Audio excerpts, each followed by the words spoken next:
Justice Coalition bridges the gap between the movements for racial equity and LGBTQ rights by empowering and advocating for Black queer, trans, and same-gender loving people.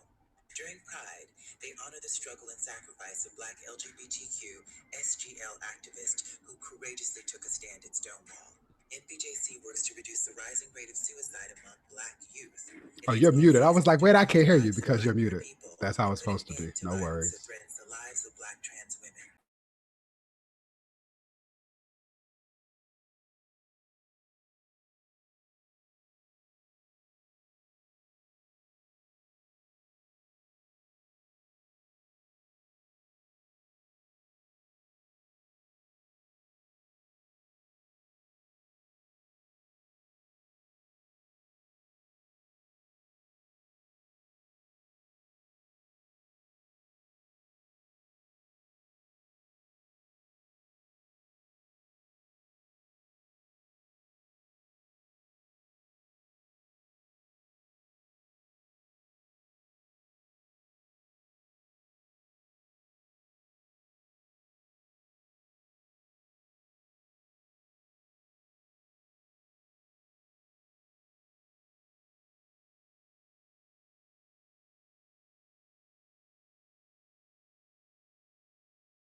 Hey, Jasmine, welcome right on time. Make sure you unmute yourself when appropriate. Sure.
Jasmine, are you driving? I'm not driving. I'm just in the car. Okay, we're going to say be safe. Yes, most definitely. I could definitely not do this and drive at the same time. Good evening, good afternoon, depending on where you are calling from. I do want to take a moment to say thank you and to express the gratitude I feel that I am here today in decent health and able to speak and engage with all of you this evening. My name is Gail Ivory. I'm the Assistant Director of Intercultural Affairs in the Office of Student Life and Activities at Howard University. And this evening is a result of a little while of planning for Pride Month, a collaboration with the National Black Justice Coalition, Howard University offices, the Student Health Center, Us Helping Us, our Counseling Center, and the Interpersonal Violence Prevention Program, and the Office of Student Life and Activities, all coming together to recognize that our LGBTQ plus population has always served as student leaders at Howard University and at all historically Black colleges and universities. This evening, we're going to talk briefly about what these students specifically may experience at their HBCU, at our HBCU. And while our institutions have always been advocates for Black students, there are populations in those institutions that need support, that need to be recognized and acknowledged, and no longer erased and silenced. So I'll allow David Johns, thank you for your leadership the last month. Your leadership, your feedback has really been, what's the word I'm looking for? Priceless is the word I'm looking for. And I know that the next hour or so that we talk is going to be really enlightening. And I do hope folks are able to take away some feedback for their colleges, and also to be enlightened and also encouraged for the time that they have in their institutions as well. So David, you can go ahead and take it away. I appreciate that. I would invite those of you who have joined us to give American Sign Language round of applause to Gael and our colleagues for all of their leadership. A couple of them have joined us. Thank you for that. Also want to apologize. I acknowledge that technology is great when it works. It is horrible when it doesn't. We're going to say a prayer to rebuke the spirit of Teddy Riley over this tonight. And we'll apologize for the erroneous email that was sent in error. Still not sure what happened. Don't want to make an excuse for it. And so I know some folks might join us at 6:30 thinking that's where we've started. It's fine. This will be recorded. They can catch up. Before we do anything, we'll start our conversation at 6:05. I want to spend a moment in silence, just acknowledging the tragic loss of Black life that happens far too often, but feels like it has been compounded at an expeditious rate in the last week. Just thinking about our sister, a 19-year-old, one of y'all's peers, right? 19-year-old sister who was slain in Tallahassee. The number of Black trans women who have been killed, Tony McDade shot by the police in Tallahassee, on top of many of the other names that we are saying. So if we can just acknowledge them for a moment, I think that would be an appropriate place to start.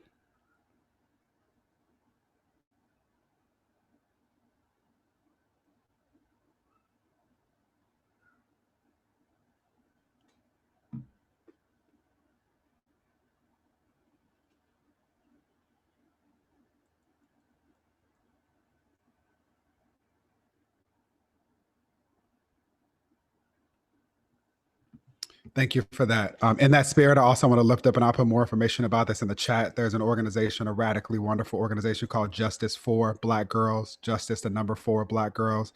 They recently launched a fund in honor of our sister, Toyin. It's called the Freedom Fighters Fund. And so if you know of young girls, Black girls who are engaged in the struggle in any way, please invite them to apply for micro grants of up to $750. They will start awarding these grants. They started today and will continue to do so on a rolling basis. And so before we get into more of that, right, I definitely want to know how you all are, have been affected by that, how you all have been affected by COVID.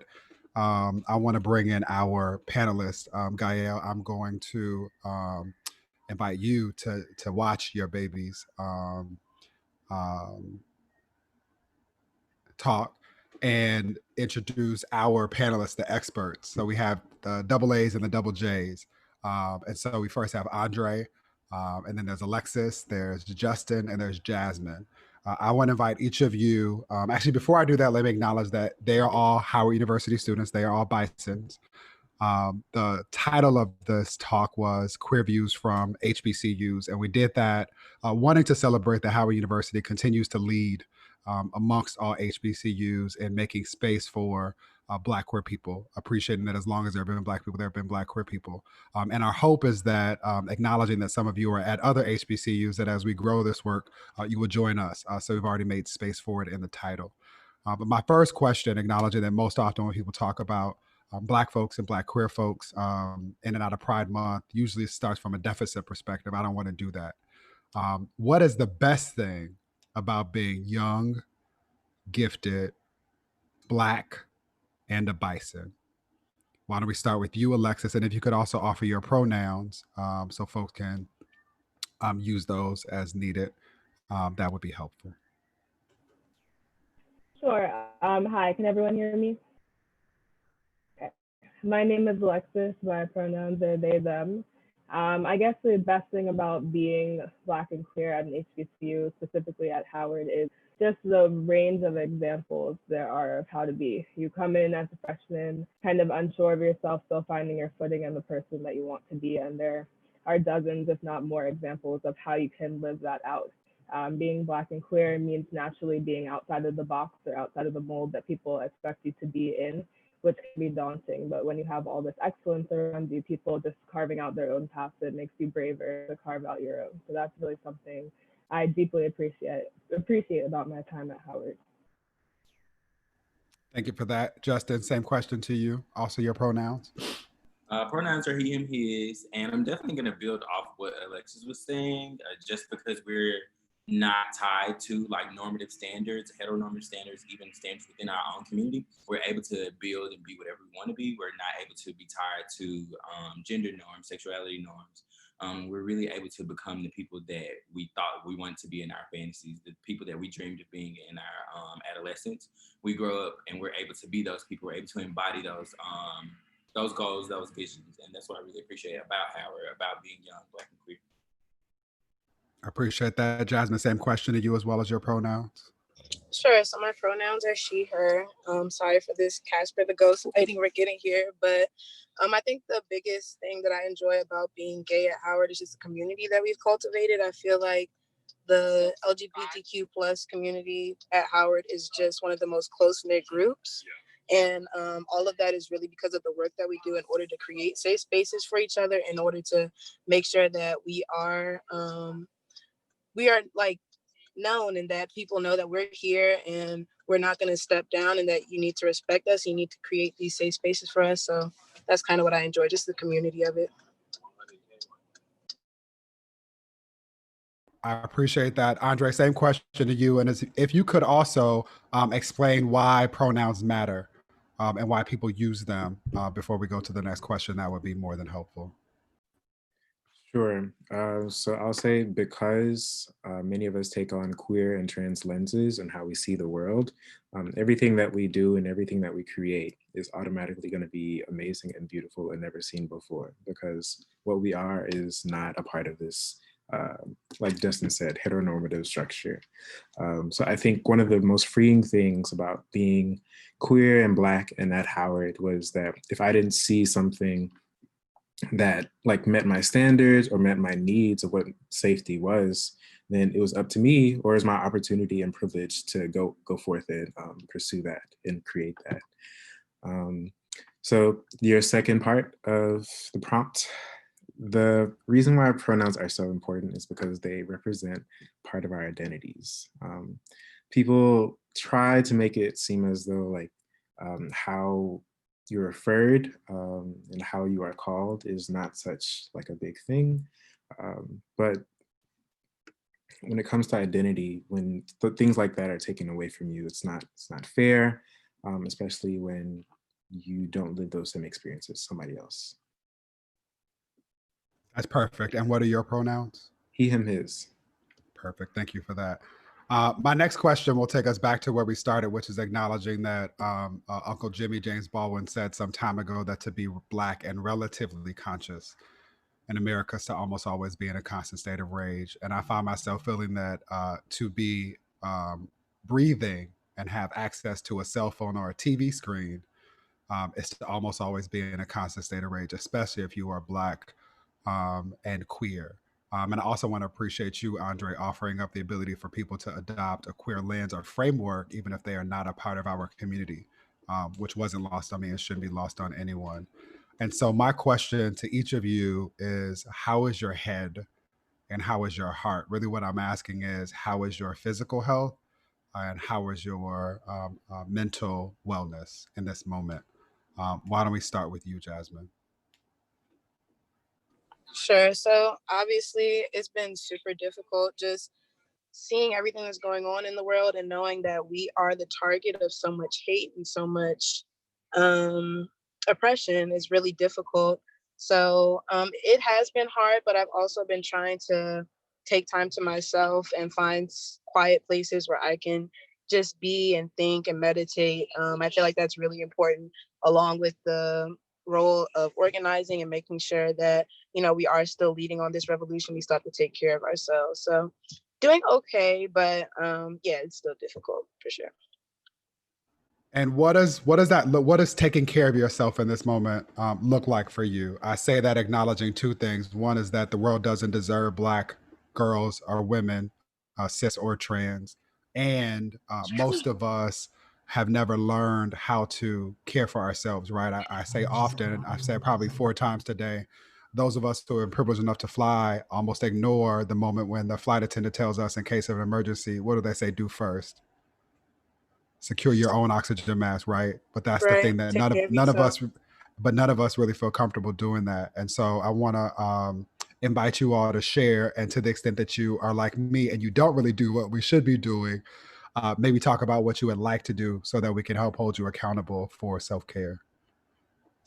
Sure. So a lot of what I do is just make sure that I take time to myself to just sit and be alone and be quiet. And I do that out in nature. I do that in my own room. I try to do that as much as possible. One thing that I really want to get into more is doing more writing and journaling, because I feel like that's a really good outlet for how I'm feeling, or, you know, my thoughts, things that I can't even put into words in the moment. Like, you can journal and nobody's judging you, nobody's gonna critique it. It's all for you. So I feel like those are two really good ways to stay grounded during this time. I love that. Thank you. And you, Andre? So as far as like self-care goes, personally, I try to do something that I know will not allow me to do anything else that is going to take all of my well, not all of my brain power, but enough to not allow anything else. So whether that be doing chores or I don't know, like an hour-long skincare routine, something like that. It, Something that allows me to think and process through the things that may not be as or are more difficult than I expect, or things that I've been trying to avoid and putting in the back of my brain, things like that. I appreciate that. We also received that you telling us that you maintain all of that lusciousness. We respect it. We receive it. Alexis, how about you? How's your head? How's your heart? It's definitely difficult. I am an empathetic person, and I tend to absorb a lot of the emotions either that I'm seeing on TV or from the people around me. So I've had to be really intentional about not taking on all of the pain that I'm seeing all over my timeline and all of the pain I'm seeing in the world, and trying to hold it by myself. Two things that have been helpful for me is, one, knowing that there are a lot of people who came before us who coped with situations like this and ones that are worse. So really pouring myself into political education, specifically for Pride Month, reading Black lesbians. They have been in my shoes before, and they made it through, and they are some of the icons in our community who serve as examples for us. So reading their work, knowing, one, that they felt similar to how I feel, even though they're these giants, they also had emotions. They dealt with the grief and the anger. And two, that they found the path forward and they were able to teach others what it looks like to advocate for us and what it looks like to pursue liberation, has been really important to me. And second, I would just second what Dad said about journaling. Journaling is really helpful to me, as well as walking, just doing methodical things to get you thinking in a different way and get the emotions out in some way before you go to bed, so that you can go to bed with somewhat of a clear mind and heart. I love that. Before you mute yourself again, can you share for folks who might not be as familiar some of the leaders in that canon? Which books have you turned to recently? Which of our leaders have given you comfort? Sure. Everyone who knows me knows that I'm a really big Audre Lorde fan. So really any of her work, specifically though her poetry, the way that she kind of describes what it looks like to move through the world, I love. I have New Year's Day up on my wall, which is my favorite Audre Lorde poem, as well as Angela Davis, Our Prisons Obsolete, as well as I Just Started Freedom is a Constant Struggle. She puts things very clearly, and like hearing it from a Black woman sometimes is the most soothing path that you can go down. She puts it clearly so you can understand, but she obviously is very wise and still living, so she's a huge resource to go from. Yep. And show of hands before Justin answers the same question. How many of you were connected to care or had a psychologist or a counselor while you were in school or before COVID? 1, 2, 3. Jasmine, I can't see. Are you raising your hand as well?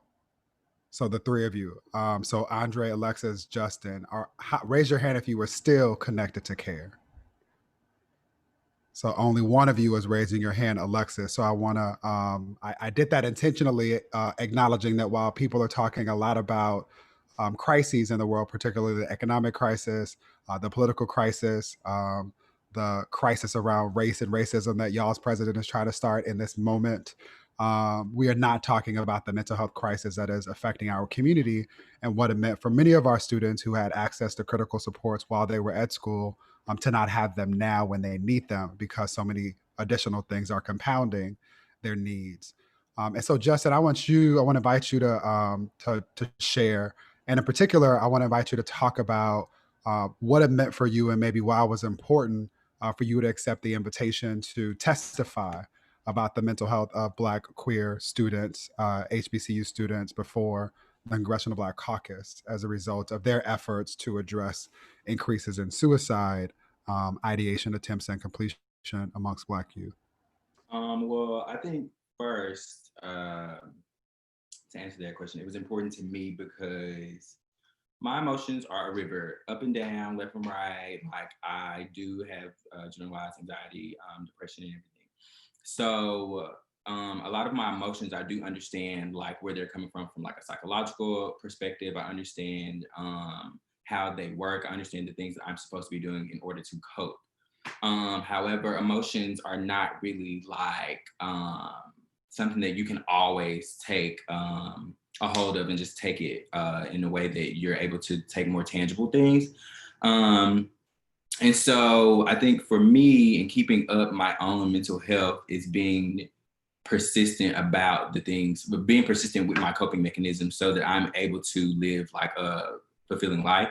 But I think during these times, it's been especially hard because, I mean, we can't go out.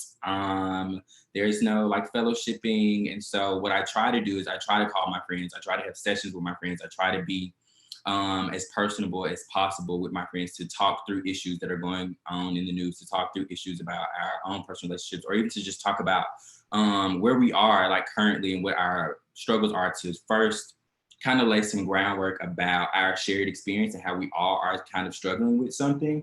And then through that, I'm able to kind of get my emotions out. I'm able to have a broader support system.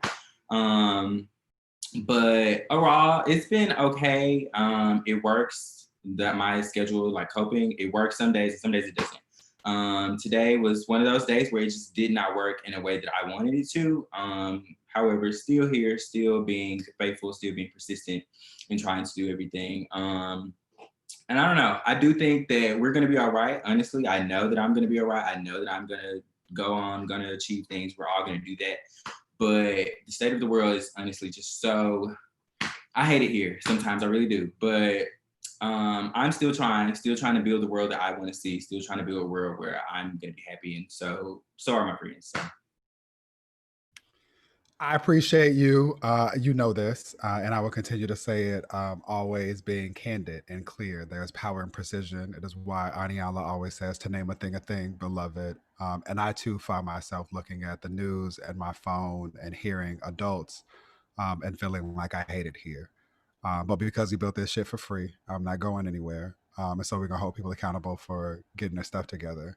And I want to highlight before we move on that with the exception of me asking you all about your pronouns, which was an explicit invitation to make connections to the intersectional parts of your identities, almost everything that you described in both talking about the best things about being you at Howard, each of you celebrated the diversity that exists in that space, the freedom to just be ... and whatever that means, looks like, or whatever form it takes. You all talked about safety. And you all talked about community. Those are things that are universal with regard to Blackness and are not necessarily explicit with regard to being both Black and queer.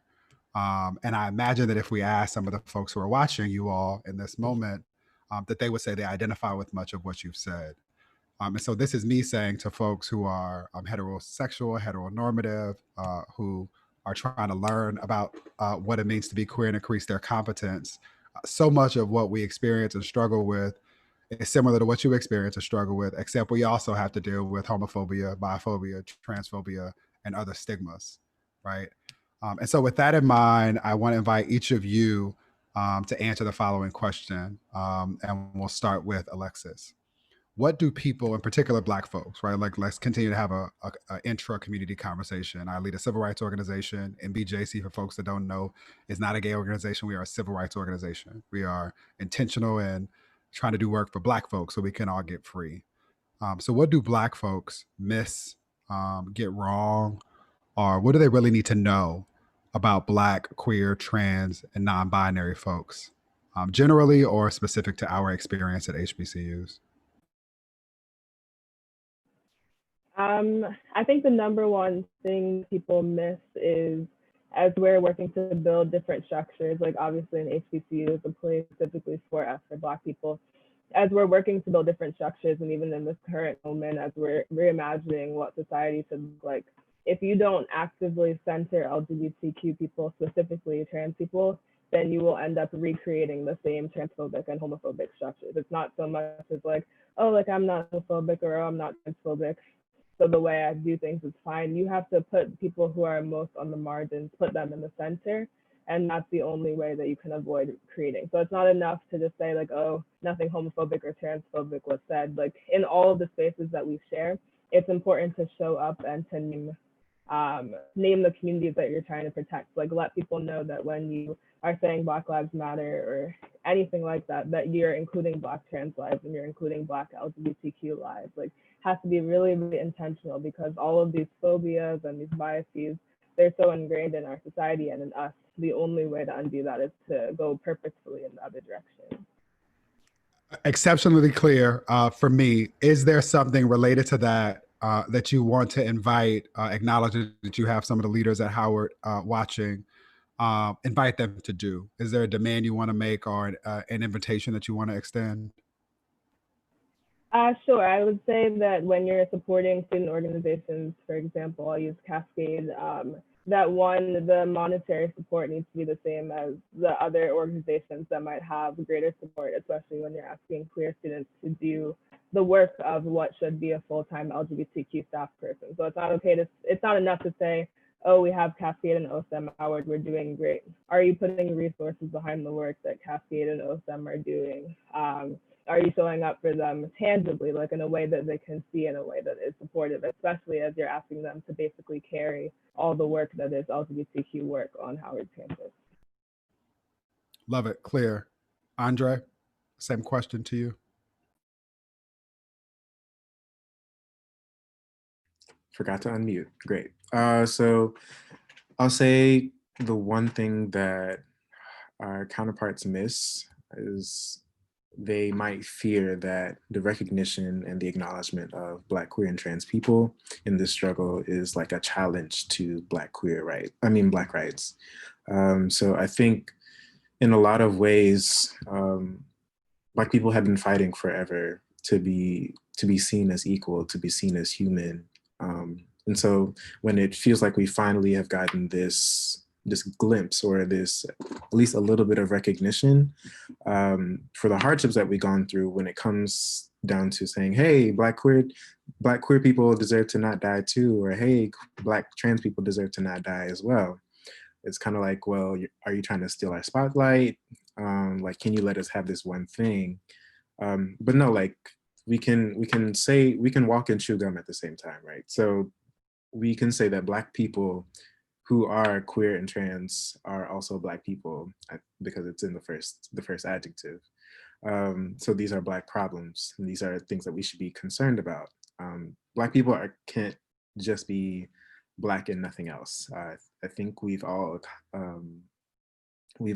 acknowledged the fact that we can be so many things, and so it's also good, and it's also like to our best benefit to acknowledge that we can also struggle in so many different ways as well. Yep, very much related to that same addendum to Alexis's question. Is there an invitation or a request you want to make to folks at Howard or HBCUs more generally for that matter? Never be comfortable. Um, I would say like there's never going to be a time when all hearts are satisfied, and I think you should use that to your best advantage. It's not enough to say, as Alexis said, that you love Cascade and you love partnering with OSTEM and they're great organizations, sure, but you should also be figuring out how to best even better your support for those organizations and better your LGBTQ population within your organization and at Howard at large as well, always. Yeah, love that. Justin, and then Jasmine, will go to you. I think for me, my demand and also what I think people are missing is that I would like to hear people talk about it in their homes. I would like hear people talk about it in their interpersonal relationships, because I think that's truly where a lot of this starts. A lot of this starts when you're around your friends, when you're around colleagues, when you're around your husband, your daughter, whoever, and you hear remnants of transphobia, homophobia that begins to manifest itself on campus, that begins to manifest itself in your own brain. I think a lot of the hollering that we do at White Cops is the same hollering that we need to be doing in our own homes. Yeah, I think that comes with personal initiative. I think that comes with personal initiative outside of always trying to actively seek out information. And I do think it's important for us to get the information from Black queer people, from Black queer students, like in moments like this. However, I think we also got this information, yes, because of a lived experience, but we also got here because it was amplified by our own interests, by our own readings, by our own research that we were doing in order to better ourselves, in order to be able to call ourselves an expert or be an advocate. And I think that's the same thing that everybody has to do. They have to do their own part in learning their own information. And I think that is something that is really lacking right now, that I would love to see. So yeah, my answer pretty much encompasses everybody's answers, that everybody in HBCUs, especially student leaders, need to be addressing intersectionality. There's so much championing of Black lives and Black liberation, but it's usually towards Black men, straight Black men, and it doesn't really include anybody else. I think that intersectionality needs to be addressed and it needs to be celebrated, and that people need to be fighting for our community as well as we fight for everyone. I think a big thing that people need to do, like Justin said, hold yourselves accountable, hold the people around you accountable. You heard that professor misgendered somebody, go up to them and tell them about themselves after class. Like, hold the people around you accountable and make sure that you're making a safe space for everybody, because people continually they'll talk about, oh yeah, you guys don't address Black women, you guys don't address, but we're always left out of the conversation. So just continue to be about your words. If you're gonna fight for Black lives, fight for all Black lives. That means Black gay people, Black trans people, Black disabled people, all Black people. That's right. Let's stay in that space a little bit. Someone's submitted a question in advance, and I'm just going to read it. I know a lot about the history of white queer women at HBCUs, but what was life like for Black queer women who attended HBCUs in the past? Somebody also said, I know a lot about Black, gay, bisexual, and queer men's presence at HBCUs, but what is the historical and current presence of Black, lesbians, bisexual, and queer women at HBCUs? How do you meet and find community? And what was your overall experience like? And so I would love to invite both of you, Alexis and Jasmine, to share to the extent that you feel comfortable, and also want to lift up again Justin's point about the fact that many of us have been forced to learn about other people, right? Each of us, I imagine, know a whole lot about the Holocaust and the experience of Jewish people around the world. We know a whole lot about the experiences of heteronormative and heterosexual Black people. And there are also resources for other people to increase their competence as well. But again, to the extent that you feel comfortable, if you want to respond to that, let's make space for that. Sure. So I can start, I guess. So I think a big thing is that many gay Black women are the ones that are generally the leaders of pretty much everything, especially trans women. And that we generally make sure that the organizations and like the things that need to be led are done right. And we're often erased. Our history and the work that we're doing is often erased, or we don't get acknowledged. And I think that that holds true throughout history, and it's still true today. And I think still many leaders at HBCUs are even afraid to let it be known that they might be gay or they might be a member of the LGBTQ plus community, because they feel that their work won't be celebrated. And I think that that's a really big issue that we still face today.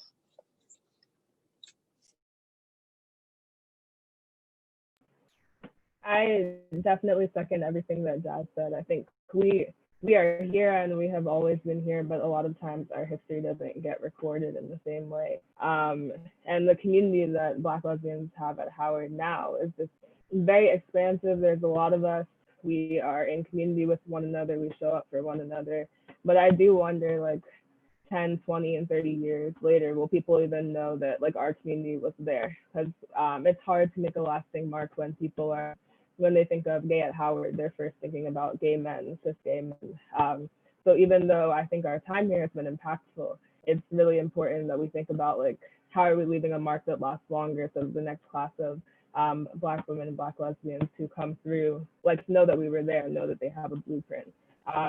When I think about the history, there were not that many names told to me, but one person who I think about as I'm getting ready to attend law school in the fall is Polly Murray, Dr. Polly Murray, who graduated from Howard University School of Law.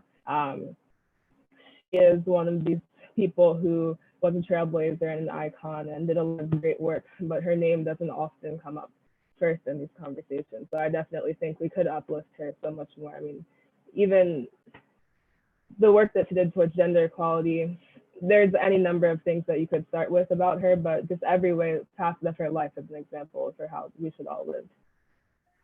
And also, Alexis, I think I could add, when you're talking about like when they do think of it, they think of Black gay men. I think that can speak to a lot about cis sexism, and also the role that Black gay men play in erasing Black trans women, Black femmes, and to also hold Black gay men accountable, because we are also cis. We're still male at the end of the day, and still need to be held accountable as well.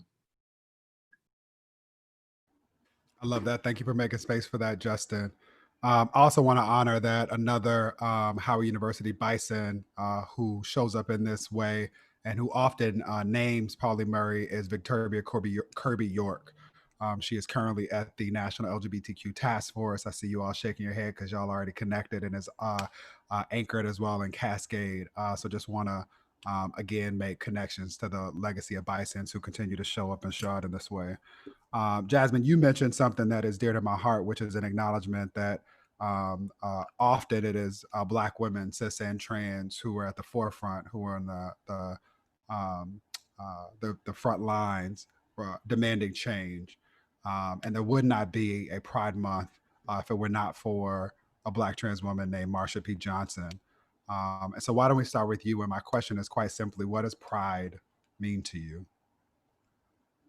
Pride means to celebrate all that we've done as a community, and to celebrate that all that we are and all that we contribute to the world, because we pretty much contribute everything to this world in terms of culture, in terms of pretty much everything. And, you know, we never really get the chance to be celebrated. So we're saying we're celebrating us, and you will respect that, and you will listen, you will hear, and you will see us. And that's what Pride is about to me. And it's not just 1 month. It's not just June. It's all year round. It's forever. And we will continue to demand that respect, and whether people give it to us or not. Yep. Same question to the balance. We'll go Justin, Alexis, and Andre. I think pride for me, lately anyway, has been definitely taking pride in a lot of resistance. I think that Black people have collectively been resisting since forever in our own little small ways and big ways. And so I've been definitely taking pride in my own resistance whenever I feel attacked due to my identity. Yeah, so I've just been taking pride in resistance. I was laughing because you stole my answer. I was like, oh no, I have to think of something else. But I agree. I think pride is resistance. If you got the roots of pride, like they were resisting against police brutality and against discrimination. So as hard as this time is, I think it's really meaningful that all of these uprisings are going on during Pride Month, because I really think we're getting back to the root of what pride looks like at the beginning. But I also think pride is about joy.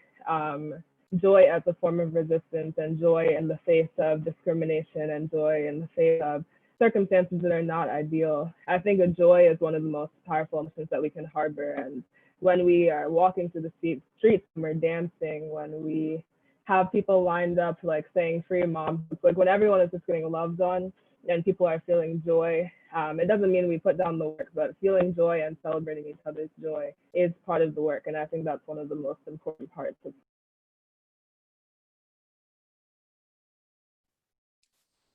Yeah, so pride for me is pretty similar. I would say it's about not asking, but demanding your respect. So I think a lot of people think we are asking to be considered as the same or as equals, but really the first riot was not asking before throwing a brick at Stonewall. It was saying you will do this or we will have problems. And I think along the lines of resistance, that is like the most amazing thing about what we're doing this month. Like no one is saying like, can you please do this? Can you please do this? We're saying no. You have the choice to either do what I'm saying, or we're gonna have problems, because we know that we deserve to take up space, because we know that we deserve love, because we know we deserve joy. So if we don't have those things, then there will be problems. I'm here for that. Let them know, bro. And we got bail money. How old were each of you, or do you remember the first time you felt affirmed in your intersectional identities, if at all? Why don't we go in reverse order and start with you, Andre? Can you repeat the question? Sorry. I'm wondering if and when you, right, because it's not lost on me that a whole lot of people don't know Marsha P. Johnson, right? A whole lot of people don't know or talk about Bayard Rustin or Audre Lorde or Barbara Jordan, right? We often, when people think about Black gay folks, they might give you James Baldwin, right?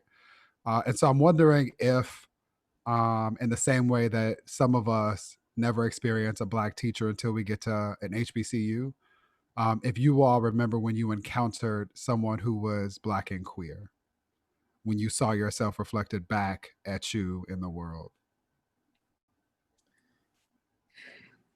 Yes, it was not until my freshman year of college.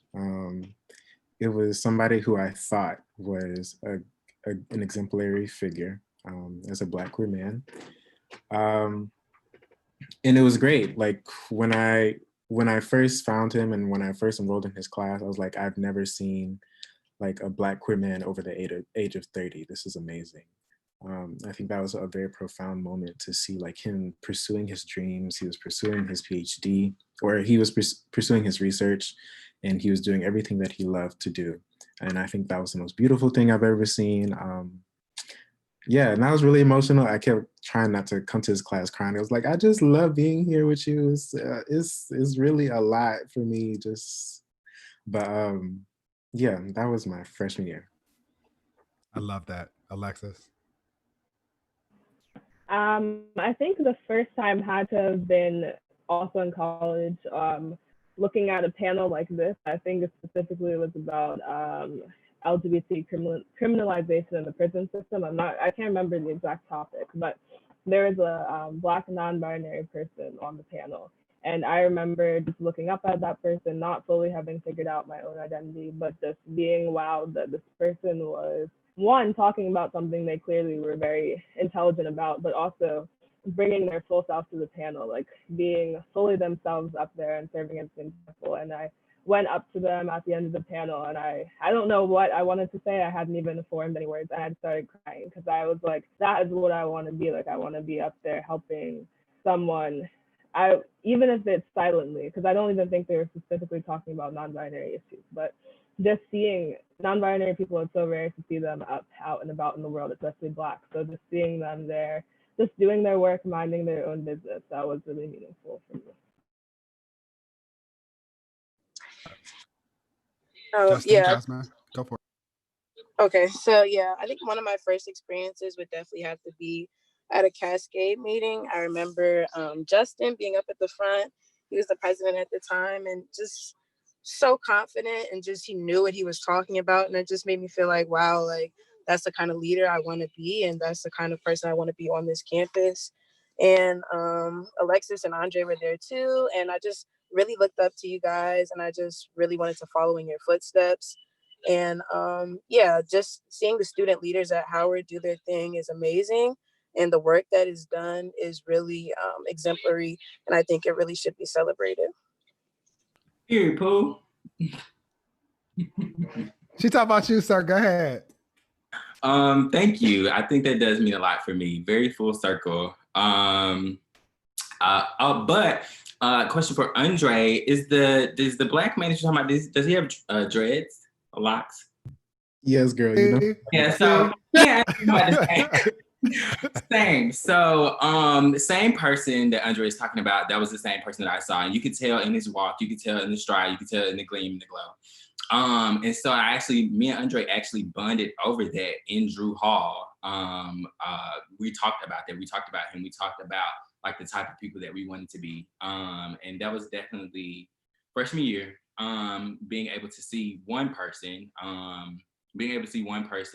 I think also inspired me to want to see more people, to want to be that person myself. I love that. And I want to highlight, I don't know where y'all were going to go with Clock and who it was at the same time. I was like, it's early. I don't want to, it's adults on here. Listen, y'all adults too. But I do want to highlight that for folks who are watching, who are wondering what they can do with this information. There have been at least 3 practical recommendations that have been offered. One is to be disruptive. If you hear someone not respecting someone's pronouns or name, misgendering them, disrupt it, say something, right? This is why it's been important for us to work with Gael and others at Howard to ensure that there are policies that encourage people to show up and act right in this way. The other thing that's just been offered up is the importance of advocating for diverse faculty, right?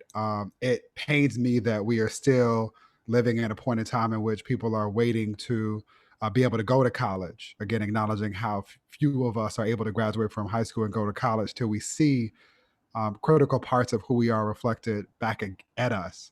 And so if you want to advocate for more diversity amongst the faculty and the staff, that would go a long way in ensuring that not just queer students, but students with disabilities, non-native students, students that have other intersectional identities can also feel seen and valued and respected.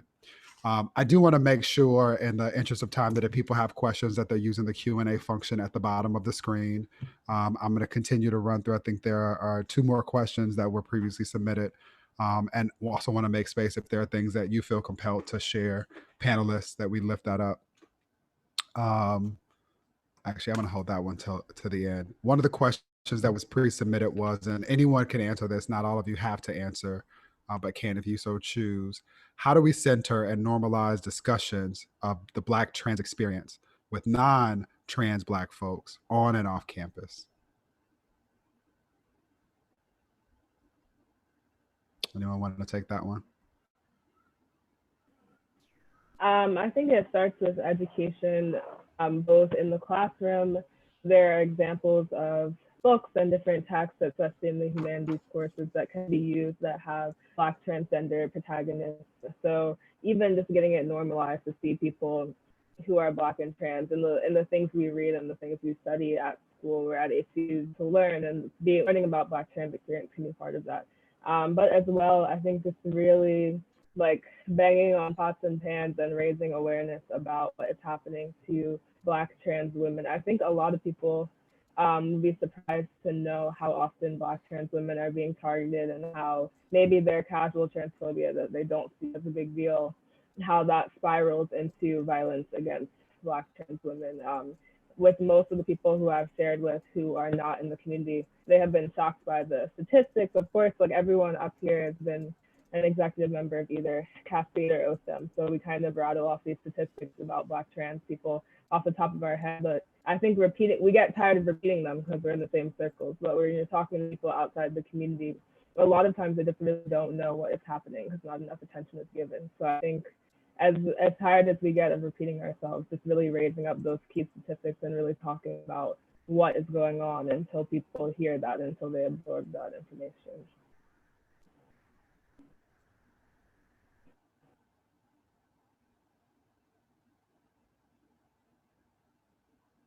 Pausing to see if anybody else wants to say anything else around that topic.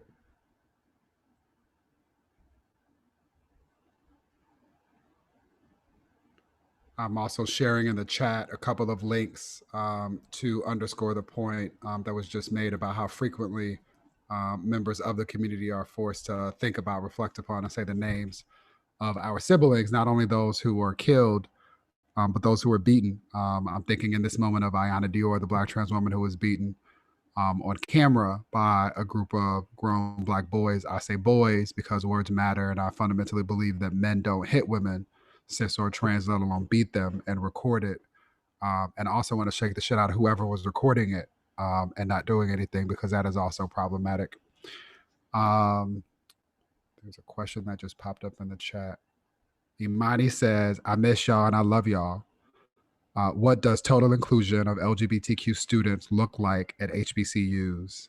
Maybe even specifically at Howard. What does that look like when you dream about what John Lewis talks about as the beloved community? Or you think about what Octavia Butler invites us to imagine in Afrofuturism, or what Alexis Pauline Gumbs writes about in connection to our ancestors? What does total inclusion look like, feel like, smell like to each of you?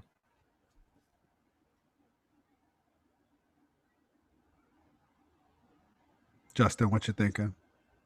I don't know how helpful it is, but the reality of a mediocre Black man in student government, it was very shady. That's why I didn't want to say it. However, they get a lot of opportunities. They get a lot of access, a lot of popularity, a lot of love. Yeah. Okay. Andre, you made a face. Go ahead, share. Queer people can't be an afterthought. Queer and trans people cannot be an afterthought when it comes to leadership and when it comes to like building inclusive structures. Anybody who's in a marginalized community must have a seat at the table at the very beginning.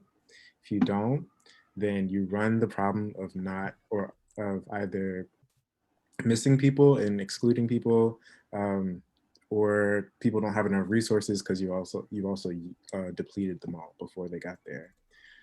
So it's not fair to say like we're gonna start this this slate, and then like at the end, or at, like Justin said, like when you decide that your popularity is at risk because you don't have that one checkbox that says LGBTQ at the end, you decide to add it and say, oh yeah, we're gonna do things for gay people. It's not enough. So I love that. We can't be an afterthought. Jasmine, Alexis, you want to get on this too? Sure. So I feel like it's kind of hard to, like, for me to speak on what exactly it would look like just because we've never experienced it before. But I think a really big thing that we need to do is make sure that we are just, once again, addressing intersectionality. A lot of people act like it's difficult to even just say their pronouns after they introduce themselves, let alone actually do something like put some budget towards resources for us, or like actually put actions into us. So like just making sure that you care about our community and just recognize that our community is a part of the Black community. And if you're not fighting for everybody, there's no point in you even stepping up to the table. I hear that. You double down on Alexis's earlier point about don't talk about it, be about it. Show me the equity in the budgets. I got it. I'm with it. Martha's asking if someone comes out and I'm gonna put air quotes around that and say something else about that in a minute. If someone comes out to us or asks us for a resource, what is the one or maybe two places we can or should send these students to? So one, Martha, there's an entire organization that exists to support in this regard, and it's in BJC. The second is the term coming out is problematic. One, to Alexis's point about equity, coming out would be fine if everybody had to do it. But the reality that straight people or heteronormative people don't ever have to answer these types of questions, or they're not expected to come out or process when they knew what they were, means that we should interrogate how power works there. Second, is most often the case that you will be invited in, that a student will share with you parts of who they are after you've developed a kind of relationship where they feel comfortable doing so. So just want to underscore the importance of meaningful relationships.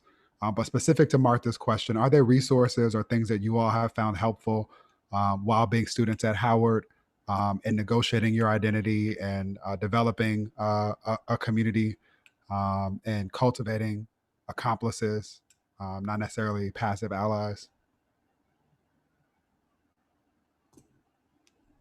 I feel like a really easy way to educate yourself is just to do things like this, like attend Cascade meetings, go to OSTEM general body meetings, make sure you're listening to the actual people who need the resources, to the people who need to be supported.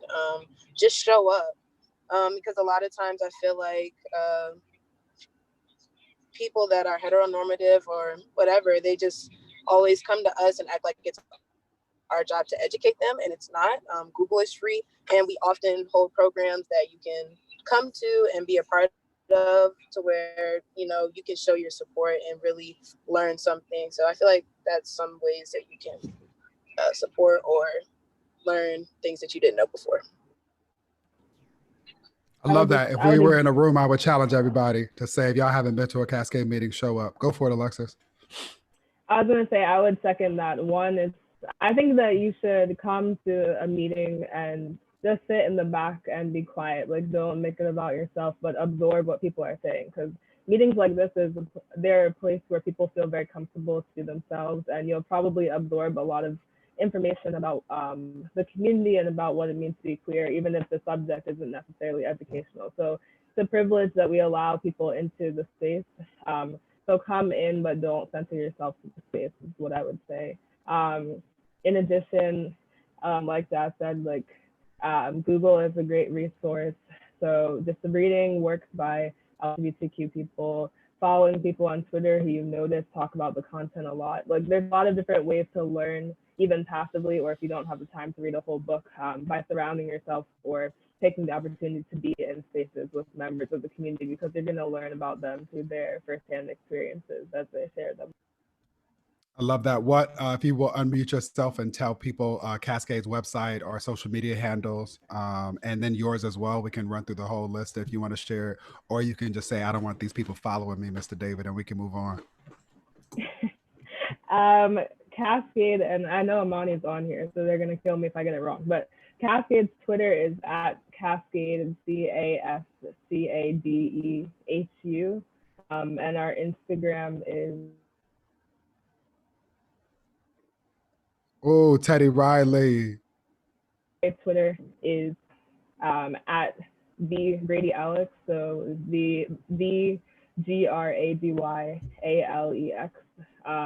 And I don't use Instagram that much, but it's at Grady, GRADYGRETY. I love that. Will you also type it in the chat? And let's do does anybody else have an answer to that question, a specific resource to share? If not, what I will also do is I will follow up, and Gael send you some stuff that is specific to that, and ask that you share it with the folks that are on the that are here. I'll send you the transcript so you know. Thank you for that. So I've invited Gael back up to the panel to close us out. I want you all to hear me, hear my heart when I say thank you. Thank you for answering the invitation to show up tonight. Thank you for being brilliant and being beautiful, and being bold and taking up space, including when it's not comfortable or celebrated. I'm proud of each of you, and I'm excited to see what you're going to do in the world. And when you need cover and support or a cheerleader, please let me know. Very much related to that, my last question, I'm going to ask it and then I'm going to get out of the way, and then I'll I've invited Gael, as this is her show, to close us out in the way that she sees fit. But my question is really, what do you need in order to thrive? I want to start with you, Justin, because you are going through the Thriving Curriculum training with NBJC. So maybe you'll even say a little bit about how that is informing the way that you show up in the world. But the question is really, how can we, the village, Black folks generally, or the Bison Nation, be most helpful to each of you and to other members of our community right now? What do you need in order to thrive? I think what I need in order to thrive, and especially within the community, is one of the notions from thriving that we were learning today was selfhood.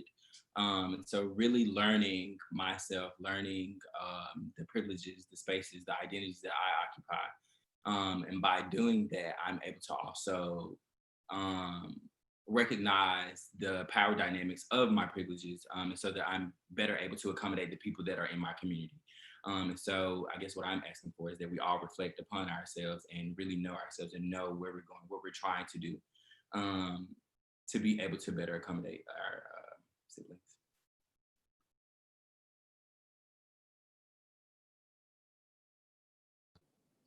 I can go next. I feel like what we really need from everybody, or what I need specifically, is for people to listen.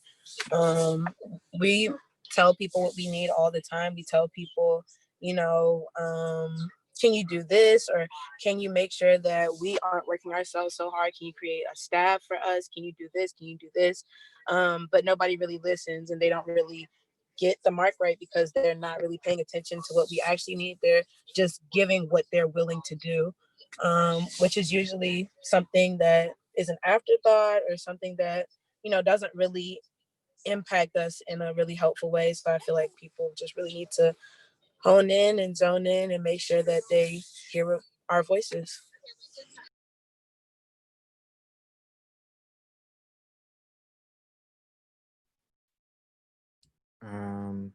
I'll say that personally, what I need to thrive is love from my chosen family.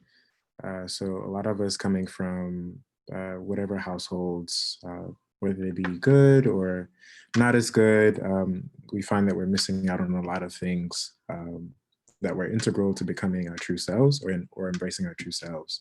So finding the people that live the same experiences as me and making bonds with those people, and like making the commitment to keep each other accountable and also push each other, and also make sure everybody's we're checking in with each other periodically. I think that's one of the best things I've come across.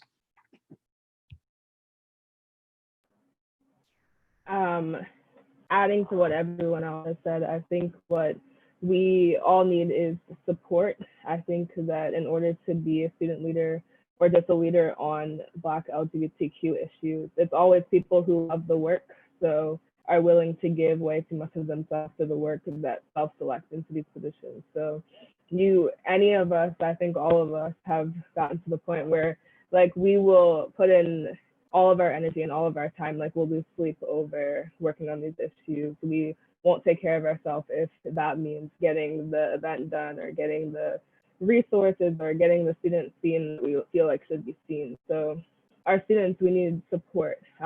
We are full-time students, and a lot of times end up being full-time student leaders. We need the support of paid staff. We need monetary support, resources. Just don't assume because someone is always showing up that they don't need the same support, or that they don't need a break.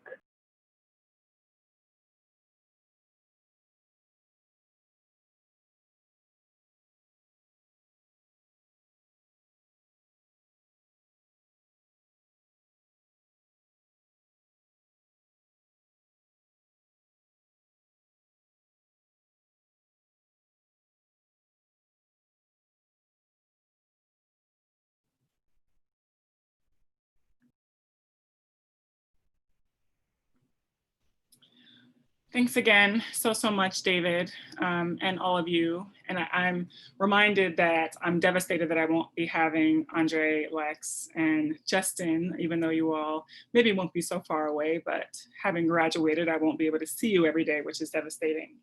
But there are a few takeaways that I have. One is reading the room. So this was an argument on social media this week. There are opportunities like this one where folks are willing to talk and teach to an extent, but there are times where folks don't want to and shouldn't have to. And so those are opportunities that folks, the cishet folks in particular, can do the work on their own and should. In the same way that we may be uncomfortable to talk about racism. Well, what about the folks who are actually living it? So the second point is to live in the tension. Perhaps you're tired of talking about racism. Well, maybe you're also tired of talking about homophobia, transphobia. Well, imagine what it's like for a person who has to actually live in those experiences. And not to just survive, but also to thrive. And so one of the terms I like to borrow from MBJC is cultural competency, and how that is sort of the minimum. What we're moving toward is cultural proficiency. So it isn't just enough to say that these lives matter, but it's also these lives should be celebrated. So again, I do want to thank all of you for sharing. And these are conversations that we've had, but also ones that need to be continued to have. And I do hope that the cishet folks who are listening and the administrators who are listening can really take in mind, and I will as well. I am re-encouraged to do the work that I'm doing and to hold myself and colleagues accountable. Special thanks to all of you, to the various offices who collaborated, and again, David, just for your leadership and feedback for the last few weeks. It has been instrumental.